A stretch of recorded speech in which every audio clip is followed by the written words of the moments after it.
পুনরায় চালু হলো লালার ঐতিহ্যবাহী মঙ্গলবাড়ি গরুর বাজার।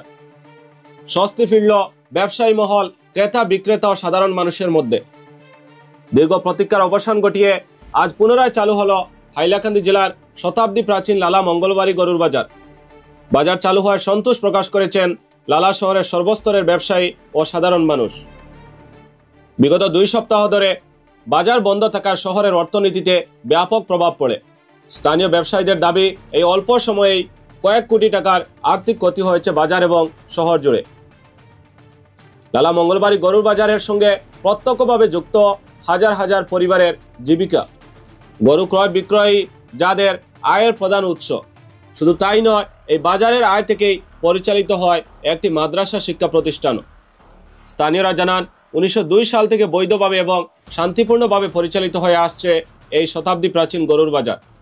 আজ বাজারে উপস্থিত হয়ে রামচন্ডী নিমাইচাঁদপুর জেলা পরিষদের সদস্য দিলওয়ার হোসেন বড়বুইয়া ব্যবসায়ী, ক্রেতা ও বিক্রেতাদের সঙ্গে মত বিনিময় করেন। তিনি শান্তিপূর্ণভাবে ও ট্রাফিক নিয়ম মেনে বাজার পরিচালনার আহ্বান জানান। বিশেষভাবে তিনি বলেন, বাজার চলাকালীন কোনোভাবেই প্রধান রাস্তায় যানজট তৈরি করা যাবে না।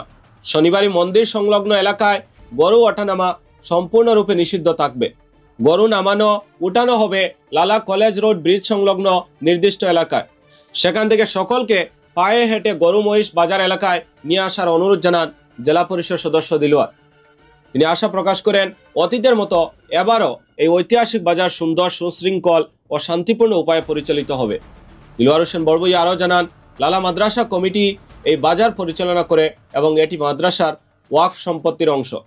বাজারটি বিগত 122-23 বছর ধরে সরকারি সমস্ত নিয়মকানুন মেনেই পরিচালিত হয়ে আসছে।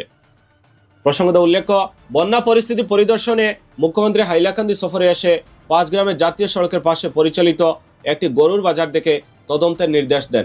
এরপরই জেলা প্রশাসন সেই বাজারটি বন্ধ করে দেয়।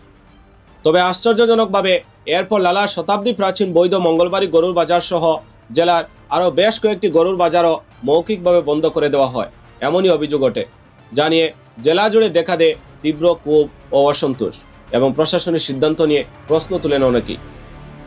আজ মঙ্গলবার বাজার পুনরায় চালু হওয়ায় সংশ্লিষ্ট সকল মহল স্বস্তির নিঃশ্বাস ফেলেছেন এবং প্রকাশ করেছেন সন্তুষ্টি। ঐতিহাসিক বাজার চালুর পেছনে জেলা পরিষদ সদস্য দিলওয়ার হোসেন বড়বুইয়ার নিরলস তৎপরতা ও প্রচেষ্টার ভূয়সী প্রশংসা করেছেন সকলেই।